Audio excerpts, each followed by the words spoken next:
Hello everybody, my name is PentaHybrid, and in this video I am going to be doing my very first YouTube review. I did put huge air quotes around the word review, because I personally believe that in the modern gaming age, having a graded score system on a game is too narrow for many people. I prefer to analyze and discuss the pros and cons of something before giving it a score to go off of. I'll talk about my past as a reviewer some other time though. Is Elite Dangerous worth buying?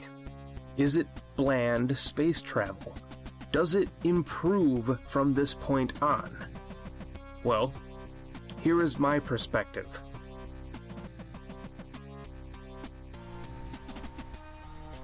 Hello. That might have been the stupidest intro of the entire world, and yes, the beard is gone. Now on to more important things. Elite Dangerous is the game we're going to be discussing in this video. It is if I had to give it a genre, which is becoming increasingly more difficult in the modern age to give something a specific genre, if I had to give Elite Dangerous a genre, it would be everything plus space. Seems fair. The platforms you can get the game on are the Xbox One in the game preview program that Microsoft is currently hosting, and you can get it on the PC. I will be reviewing the Xbox One version because I do not play it on my PC.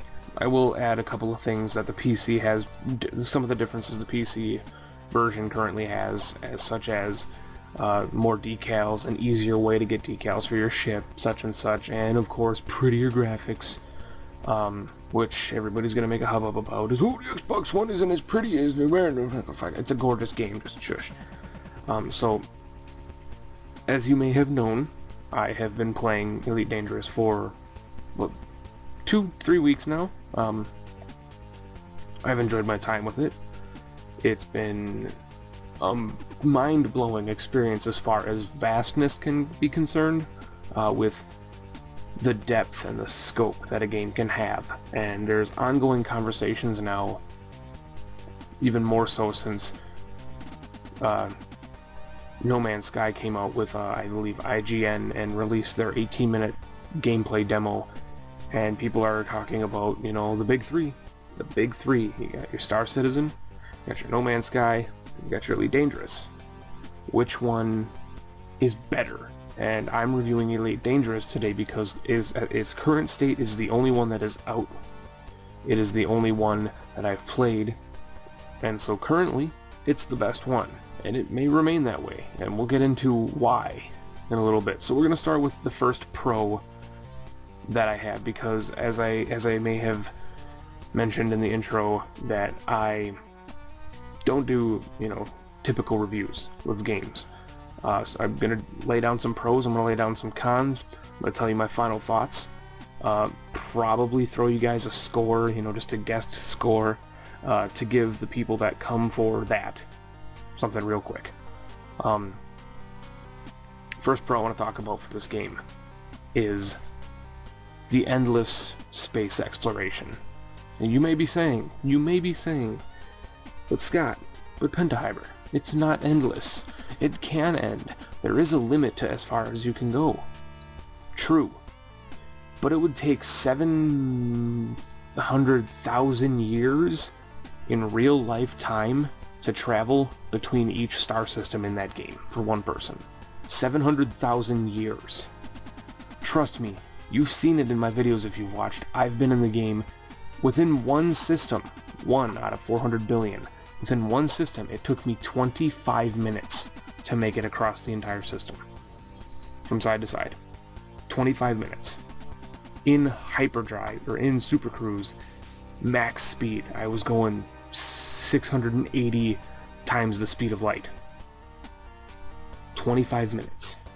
So, it's a big game. It's a big game, and it allows players so much freedom, because you can go anywhere you want right away. You know, from the start, in your little Sidewinder that you start out with, It'll take you a while because you have to jump from basically from system to system, and some systems you can't even jump to because you don't have the thrusters, you don't have the FSD drive, you don't have the upgrades necessary to explore more of the galaxy, but that comes with doing missions or exploring or bounty hunting or any of the countless jobs you can do, which we will talk about in a little bit. But as far as the endless space exploration goes, there are planets, there are stars, there are asteroid belts, there are comets, there are other players, there are NPCs, there are black holes, which are terrifying. And if you fly, you might not understand it, but you can fly into an asteroid belt and fly around the asteroids. It's magnificent. So that's pro number 1. Pro number 2 is engaging and immersive spaceflight and piloting. The scientists of the NASA, the American NASA program, accredit this game with being surreal because of the flight simulation and the thruster simulation and the gravity simulation on space stations and such. They give it so much praise, and I've heard rumors that certain colleges that are teaching, space programs and even nautical programs will be using this game on full release as a simulator for people. And I think that's a great idea because it is so real. It is exactly how you would imagine flying in space, a spaceship would be like, because you gotta kick your reverse thrusters and you gotta drive up and you gotta flip to shoot the guy that's behind you. Watch one of my videos about me just flying around and just tell me that doesn't seem like it would be an amazing feature to have an Oculus Rift and a joystick and a gauge with buttons. Like, that would be the peripheral for this game. And so engaging spaceflight and the whole you having to dock your ship for yourself is a big deal. That is a big deal. Pro number 3, realistic dogfighting. The space combat in this game is amazing. It's phenomenal. It doesn't happen very often unless you go and find it, but when it does happen, it's stupendous. It's amazing. It's so riveting that you can be engaged in this fight with one person who you can beat, but then you also think, I might not be able to beat him, and then what if this guy comes in and helps him? What if this person comes in and helps him? What if he's wanted in this system but he's not, or he's wanted in this system but he's a federal emissary in another system, and so the Federal Navy starts shooting at you as well. It's amazing. The dogfighting, the space combat is wonderful in this game. The 4th pro for my review, I'm over here, I need to be here. 4th pro is the stunningly beautiful graphics. The game is gorgeous.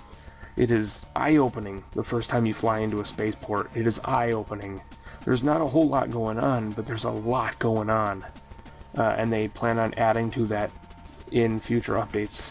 There's something about just the state it's in right now that is gripping enough for me, and how good it looks for where it is right now, and just how much better it's going to get once they implement, planet exploration, once they implement, they plan on doing sections where you're going to be out of your ship. They plan on doing spaceports or space bases on planets and moons, and they plan on having you be able to maybe even leave your ship during a spaceport expedition and see people walking around on the docks, little tiny people walking around on the docks in a port. There's so much that they plan on doing with it, and but anyway, it's gorgeous. And we'll move on to the next one, which is choose your own path style of gameplay. In this open-ended world, you can basically do whatever you want. If you want to fly around basically and just not make any money for the entire game, you can go for it. You're going to have a hard time fueling up because you won't be able to make any currency, you won't be able to make any credits. But you can do anything you want. You can be a pirate. You can start the game and just go kill people and take their stuff. You can start and be a bounty hunter and pick up bounty missions, or just fly around the galaxy looking for people that are wanted. Scan them, they're wanted, shoot them, get money. You can freeze it up a little bit. You can upgrade your ship enough and then just explore. You can just fly out to new systems that no other player has been to yet in this game. There are so many systems in the game that all the people in the world right now still haven't touched. And get your name tagged on it. It'll say Scott, it'll say Falgon36 has discovered this star. You can do that and get paid for it. You can find moons and get paid for it. Black holes get paid for it. Planets with life on them get paid for it. Or you can be like me. I technically in the game work for a mob right now. I am a slaves, narcotics, and weapons dealer for the mob in one of the systems. I don't remember the name of the system, but they have employed me as a black market courier. I deliver illegal goods for lots of money. I delve in other areas. I have not done any mining yet, and that's just another thing. For all the time I put in the game, there are still things I haven't done. Total, I think I've been to 12 different solar systems, or 12 different star systems out of 400 billion. Like, I haven't even been to Earth yet. I haven't even been to the solar system. You can choose your own path. And there are many, many, many, many, many, many more good things about this game that I'd love to talk about, but those are the main 5. And so now I'm going to discuss some of the cons of the game, which could be easily the first and the biggest, and the number one worry for me is it is an early access game. It is. It runs the chance of never being completed. It runs the chance of Frontier finally just saying, yeah, it's pretty good, and backing out like dozens and dozens and dozens of developers have done in early access. But trust me, these guys are not going to do it. They don't have the balls to do it, because they've been around since 1986. He's been making games since 86, so he's not going to do it. He's got his heart sunk into this game. And he's got competition. You know, you can't stop when you've got No Man's Sky and Star Citizen coming out. You can't stop. You have to make it as good as you can. You have to make your dream come true with this. Second one, and this is kind of 1.2, I guess, and that's there's missing features still. I discussed some of the additions that they plan on putting into it and implementing. It's early access. Of course there's going to be missing features, and with what the game has currently, it's functional, it's playable, and it's amazing to play, but some people might not enjoy the game fully until some of those functions and some of those features are added. And so I wouldn't blame you if you want to hold off until some of the features are added in a future update. But still, the game is worth a buy, and you can get on the Xbox One, not on the PC sadly. On the Xbox One you can get a 60-minute trial. You can play it for 60 minutes, which is what I did, which is what I did before deciding that I wanted it. And I wanted it then. I wanted it. That 60 minutes was nothing. I barely even finished one of the tutorials in that time. Con number 3, numerous hard crashes, especially on the Xbox One. I've heard several of my friends who've played it now that have had hard crashes, you know, desktop hard crashes on the PC version. Xbox One owners have had crashes, you know, taking you to your dashboard and having to reload the game. And some people, especially me, especially me, if you watch one of my episodes, it's called Crashes and Improv, I believe is episode 4 of the Dangerously Elite playlist, you'll see me actually rage quit the game because it crashed 5 times within 5 minutes. And so that's a big con, but it's early. They're still doing updates. There's been several maintenance shutdowns for servers, and you're going to deal with that. You're going to deal with that in early access. So it is what it is. If you don't like games crashing, don't get it right now. It's not for you. Steep. I cannot emphasize how steep the learning curve and difficulty is in this game, and it's immediate. It's immediately as soon as you load it up. Learning how to fly, learning how to properly thrust, learning how to properly turn and navigate and swindle, and learning how to dock, and learning how to, you know, deploy hardpoints and fire and dogfight and explore and hyperdrive and all your systems. I'm still learning shortcuts on my controller for the game. I mean, it's a very realistic simulator of being in space. So if you're not a fan of, you know, steep learning curve games that are extremely difficult and frustrating to learn, do not pick this game up, because it'll be a pain in your ass. To be completely blunt, it'll be a pain in your ass. You will not like it, because the tutorial sections, you'd have to buy the game to complete all the tutorial sections. That's how deep this game is. And the final con for this review is long downtimes with travel, and this game is definitely not for the impatient. You spend, like I said, you spend a lot of time traveling in this game. Be patient for it, not be impatient to get to. Because it is worth it. I've had a recent experience in the game that I was in Super Cruise for about 15 and a half minutes, and I was playing on my phone with a video playing, you know, on my computer while I was in cruise. I was just sitting back and ship was flying, navigating and whatever. Went out of nowhere,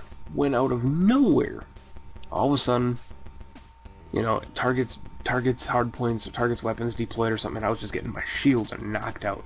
Dropped out of Super Cruise, my shields were knocked out. Because the interdiction, I didn't even notice it was happening. Apparently I was being interdicted while I was playing on my phone, and all of a sudden I just wasn't paying attention to the TV, and all of a sudden